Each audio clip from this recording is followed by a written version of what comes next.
Often view Torah scholars as that it's their genius, their great minds that got them where they are.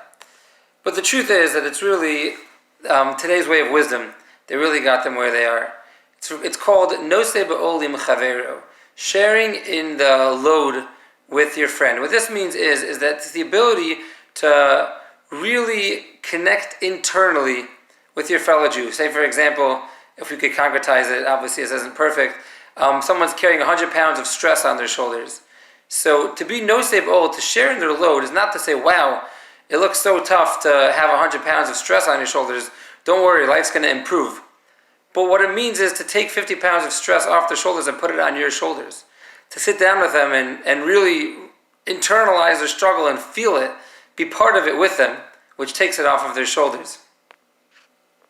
The Midrash teaches us that when God was looking to find a Jew to redeem the Jews from Egypt, he chose Moses because Moses had this character trait.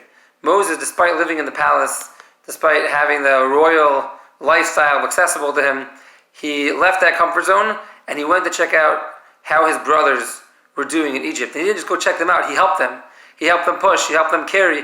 He got himself involved in the work. He took the 50 pounds off of their shoulders and he shared that with them. He put it on his shoulders as well. I'll just share one story with you of an example of this, but if you read any of the biographies of our great Torah giants, you'll see they're replete with stories, not just of their genius and their intellect, but of genuine care and love for every single Jew. One such story was there was a very wealthy man in England who was known that despite even though he wasn't a religious Jew at all, he used to very generously support the Orthodox institutions, specifically the yeshivas, the advanced study halls. And one time the Rosh Yeshiva came to him to collect his donation, and he sat down with him and he said, I'm curious, if you don't mind me asking, you're always so generous to our yeshiva.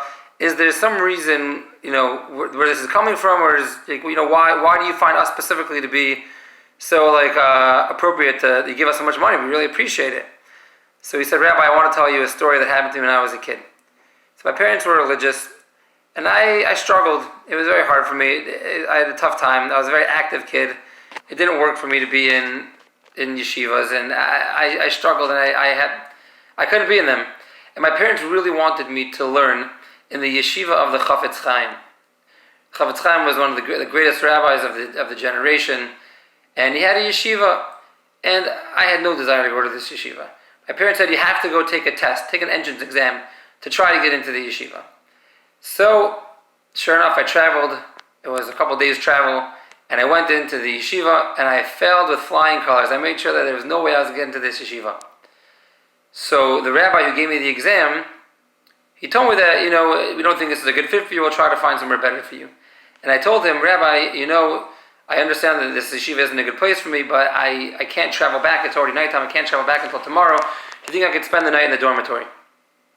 And the rabbi said, I need to ask the Rosh Yeshiva, the head of the yeshiva, I need to ask the Chafetz Chaim if he allows such a thing, because generally it's only for students that are part of the institution. So he goes to the Chafetz Chaim, and the Chafetz Chaim tells him, if the reason that we're not taking him into the yeshiva is because we don't think he's the right style, we think, he might be a bad influence on them. So that's the same thing if you're going to be here for a year, if you're going to be here for one night. If it's not the right place for him, he can't be there even for one night. But he's a Jew. We have an obligation to take care of every single Jew. So he'll sleep at my house tonight, and I'm happy to have him tonight. And Chafetz Chaim takes home this boy with him, and he puts him in his house. And he gives him, a very modest home, not very much there. He gives him a bed, and he gives him the meager blanket he has, and he leaves it at that. This boy says, I remember in the middle of the night, it was probably around 2, 3 o'clock in the morning, the sagely rabbi was sitting studying at the table all night long, and at one point in time, in the middle of the night, he comes into my room, and he says, Oi, it looks a little cold in here. And he takes off the coat that he's wearing, and he puts it over me, puts it over this boy. And he says, now you'll be warm.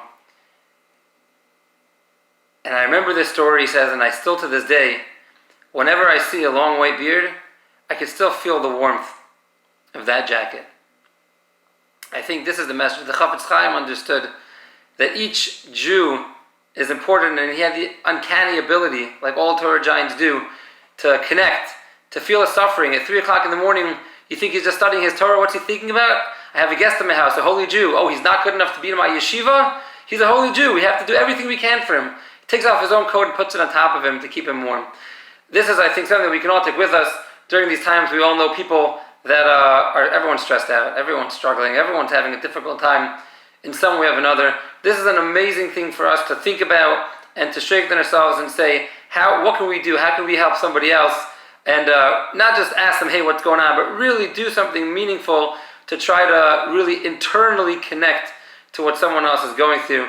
And if we do this, it'll not only help us become better people, but it's one of the greatest ways to becoming a Torah giant as well. Have an awesome day.